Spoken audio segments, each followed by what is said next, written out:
First of all, today we'll be talking about pre-class considerations. One thing to think about under pre-class considerations would be organization, whether or not you are organized. That is extremely important. One thing to think about is to make sure that prior to even arriving at the fitness facility where you're teaching, that you have a routine that you have written down and that you have practiced and you know your music. A second consideration would be to make sure that you arrive early. Allot at least 15 to 20 minutes prior to class for your setup time. Part of this setup time would be having your tapes available, your musical tapes, and making sure that these tapes are rewound. Also, it's always a good idea to have a backup tape because you never know when you might have a problem with the stereo system. A third consideration under organization would be make sure that you have medical history forms, informed consents, and waivers of liability on each and every student. Now, many times fitness centers will handle this for you, so you need to ask the fitness center where you're employed if that's been covered. If that has not been covered, then what you would need to do is to make sure that each student fills out a brief health history questionnaire and informed consent, which basically says that they're aware that there are some dangers inherent in exercising, and then a waiver of liability, which basically says that the student is waiving the liability in case of any types of injury against you or the fitness center where you're teaching. Once you're organized, the second consideration would be the actual physical setting, the physical setting of where you're going to be teaching. This is very important. Many times, if you're not aware of where you'll be teaching, it's a good idea to go to that class prior to the class that you're teaching to get a feel for the lighting, the temperature in the room, the different personalities of the people involved, the stereo system. If there's a pitch control, which monitors the tempo of the music, how the pitch control works, the microphone system. So there are many different considerations under physical setting that you need to consider before you even arrive at class. The more questions you ask your supervisor, your direct manager, the better off you are in knowing what to expect when you get to that fitness center to teach your class. The third pre-class consideration would be audience analysis. This is extremely important. By audience analysis, we're talking about how to actually analyze the students that you're going to be teaching. Are they beginning students? Are they intermediate? Are they advanced? Are they very coordinated? Are they going to have a challenge more? So what level of fitness are they actually at? Another thing you need to find out is what type of choreography they prefer. Do they like very simple choreography, or more of an athletic style, or do they like maybe more creative, dance-oriented type of choreography? And a way to do that is if you're there early to ask your students as they come in, introduce yourself, get to know all of their names, which is extremely important, even if you have to jot their names down. When I was teaching in a number of different facilities, at one point I was teaching up to 6 different facilities, I would write down the name of the fitness facility and the students in that class. So every time I came, I could remember something about the students. That is very important in your analysis. Finding out a little bit about them. You can also ask them what type of music they prefer. There's unlimited types of different music out there available. So ask about the music, ask about what types of choreography they prefer, find out if they're beginner, intermediate, or advanced. You're probably asking yourself, well, how would I know what their fitness level and their coordination level is? Well, one way to determine their coordination level is to review the basic moves that you'll be doing throughout the class with them during that pre-class time.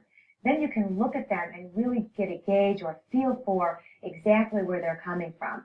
You know if they're having a challenge marching or doing the simplest movements, that they're probably more beginners, even though the class might not necessarily be a beginning class. So you need to get a feel for what the majority of the class, what their fitness and coordination levels are. Another consideration are temperament types, and we'll discuss this in more detail later, so that you can quickly analyze through nonverbal communication what types of temperament types you have as students, or what their temperament types are. Another consideration are your pre-class introductions. In other words, how do you introduce yourself as the aerobic dance exercise instructor / leader? The first thing to do is obviously, as I said, introduce them by telling them your name. And if it's a new class, you might want to tell them a little bit about yourself or a little bit about your background, your prior background teaching aerobics. It helps to even share little bits of personal information throughout your history with the class so that they can feel more comfortable with you and you can develop that team camaraderie. And also to get to know them a little bit and a little bit about their personal backgrounds. In a little bit, we're going to role play for you to show you basically what an introduction would entail. But the gist of it would be to say your name, to tell them exactly what they're going to be expecting or what's going to happen during that hour class, if it's an hour or an hour 15-minute class or a 45-minute class. And generally you would say something like, hi, my name is Cynthia. Today we will be doing a 5 to 10-minute warm-up, followed by a 20 to 40-minute cardiovascular section for low impact, high low impact, or step. We'll follow that with some strengthening exercises, some abdominal and low back exercises, and then finally we'll have some flexibility and final cool down section. That gives the participants a real idea of how the whole class is organized so they can feel more comfortable in knowing what to expect next. Introductions, as I said, are also very important as far as getting to know people's names and that type of thing, so make sure that you spend some time with that. Find out if there are any new participants in your class, and then maybe you'll be able to pair them up with other people who are more experienced or help them to feel part of the group by introducing them to everybody. So now let's take a look as Pam and Cindy do some role playing on aerobic dance exercise class introductions. I'm glad you're in class this evening. I see a couple new faces and I'm glad you're here. My name is Cindy Simpson, and this evening we're going to do about a 10-minute warm-up, then about 30 to 35 minutes of step workout with a little bit of funk in it, and then we're going to do some body toning exercises standing and then on the floor also, and then we'll cool off nice and easy and a nice stretch. Hi, thanks for coming. I'm Pam James. We're going to switch gears a little bit and go into a little hip-hop funk. It's kind of a combination of basic aerobic steps and a little bit of funk moves. A lot of rhythm changes where the steps will feel different. They'll look different because we changed the rhythm a little bit. So let's go ahead and get going. Now remember, with hip-hop, you want to be as relaxed as possible, so don't take it too seriously like you would your other classes. On your step touch, keep it soft. Hi guys, I'm Allison, and today we're going to do core 30. That means we're going to do 30 minutes of core work. So that means everything between the shoulders and the hips. We're going to do some twisting and some bending and some extending with that back and those abs. So the very first thing that we're going to do is some warm up on our feet, followed by some routine with the ball and the bands on the floor. And then after that, we're going to do some stretching. So for those of you who haven't been here, I recognize Brock and Andrew. Welcome again. But if you haven't been here before, you're going to see that I'm going to offer a couple different progressions for each exercise. Choose the one that you're most comfortable with today, okay? All right, you guys ready to get started? Yeah. Okay, let's start to march here. Okay. Now that we've discussed pre-class considerations, let's take a closer look at proper form and alignment while exercising. Form and alignment. What is form, and what are we talking about when we're talking about alignment?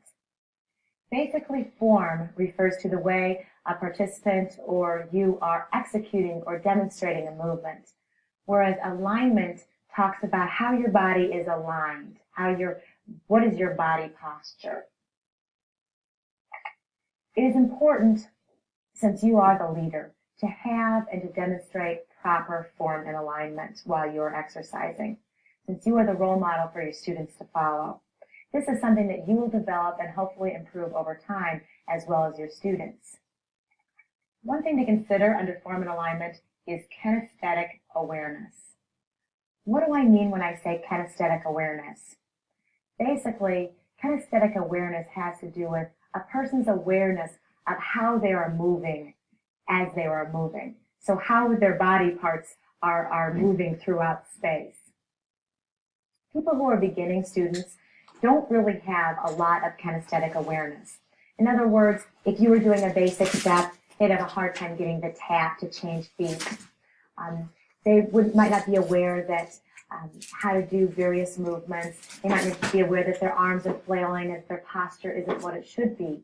So you, as the exercise leader, can help them to develop this level of kinesthetic awareness by giving them various postural cues. You noticed I was standing like this, and suddenly I have elevated, raised my shoulders, depressed them, and elevated my rib cage. These are the types of postural cues that we'll talk about a little bit later to give to your students, so you can help to increase their kinesthetic awareness. Now, you'll have students in your classes that range from very kinesthetically aware to no kinesthetic awareness. If they've had some prior dance or music background, many times they have a little bit more kinesthetic awareness than your average participant. And that's something that you can find out through your pre-class demonstration. Kinesthetic awareness. Center of gravity. That also has to do with your proper form and alignment. Center of gravity differs from men to women. Typically, the center of gravity for men is usually higher, about in this region, a lower chest region, whereas women, our center of gravity focuses around the navel and the hip area because of the way that we're built. Now, this position that I'm in right here, I am further away from the center of gravity than if my legs were further apart. Here I'd be closer to the center of gravity. People, especially beginners, have a tendency to be more like this position than they would be in this position. And you need to help to educate them. The closer you are to the center of gravity, your better your balance. Center of gravity is very important when you're teaching, because when you're changing from foot to foot, you are changing your center of gravity. We'll talk about that a little bit more in our choreography section. Now that we've looked at kinesthetic awareness and center of gravity, let's talk a little bit about posture. What is correct posture? Correct posture while exercising is very similar to correct posture while you're just standing. Many people in our society have incorrect posture, and no one has perfect posture, but our goal is to always aim for better posture. One thing to remember with posture is to make sure that your body is in kind of a building block type of foundational type formation, if you will. Starting with your feet should be facing forward. Your ankles will be in line with your knees will be in line with your hips would be in line with your shoulders would be in line with your ears, and your feet would be facing forward. Your shoulders would be not elevated, they would be depressed and roll back with your rib cage not sunk in, but actually elevated. So this would be proper posture.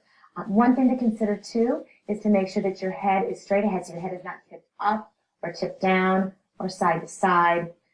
Your feet are not bowed out or bowed in. Your knees are not bowed out or bowed in, but they're all straight forward. So if you can think of the building blocks of a home with a foundation at the base level, that is the correct posture that you should have while standing and while exercising. Another important tip to remember is to make sure to keep your knees soft while exercising, because if you straighten and lock the knees out like many people do, that puts your back into an arched position. Posture. Now let's take a look at anatomical position. What is anatomical position? Basically, anatomical position is similar to what we were just discussing. You would be standing like this, with those shoulders rolled back, your rib cage elevated to allow more oxygen to come in. Everything will be in a straight line from your ear to your shoulder to your hip, ankle, down to the feet. The feet would be facing straight forward, the knees would be soft, and the hands would be facing forward.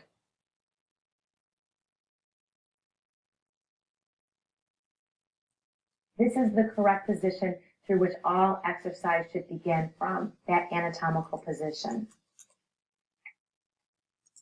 Now that we've looked at what it means to be kinesthetically aware, your center of gravity, posture, and anatomical position, let's talk a little bit about alignment. Let's talk about alignment while standing and working out and moving, and alignment while stretching. First of all, moving alignment. Some tips for you to remember.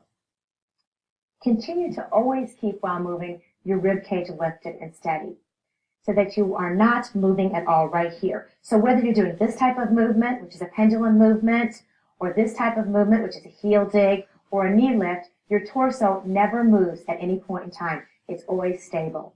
In this way, you're actually isometrically contracting or working your abdominals. So when your students say, I want to get a great ab workout, remind them that if they're holding their torso erect, that they are getting a good ab workout throughout even the cardiovascular section, and throughout their everyday lives as they're walking around. So remember to keep that torso steady, no matter what you're doing. Another thing to remember is to keep the hips square. One common tendency is to torque out, like on a hamstring curl, whereas the hips should be dead ahead, square to the front. Another thing to think about is, for example, in knee lifts or kicks. A common tendency would be to come forward like this on a knee or a kick. And the proper way to do that would be to totally not forward flex at all from your waist, but to keep that ribcage lifted again and keep from bending forward. This would be a proper way to execute a knee lift or a kick to the front of the body. We talked a little bit about knees. You want to make sure that with alignment that your knees are always soft. Now for you dancers, the tendency is to lock the knees out because you want to lift up and keep the knees locked. But in everyday life, the knees should be slightly flexed. Not flexed this much, but flexed about that much. So you want to have a little bit of knee flexion, because remember, when you lock the knees out, that puts the back in a compromised situation. All right, with the feet, you need to remember to keep your feet light. I know I was a dancer, a tap dancer, and our tendency was to come down heavy on the feet. So you want to make sure that your feet are light. So if I'm doing heel dig, it's not like that, but it's more like this. Try to think of the energies coming out of your toes, up into the air. Another thing to think about are your shoulders, and I mentioned this earlier with your posture and with your alignment. You want to make sure that your shoulders are not what we call protracted in this position, because actually the spine can grow in that position if you walk like this for long periods of time. Sometimes people who are tall, who feel uncomfortable being tall, have a tendency to hunch forward. So make sure that you bring the shoulders up to the ears, back, and then drop them down for proper posture with the shoulders.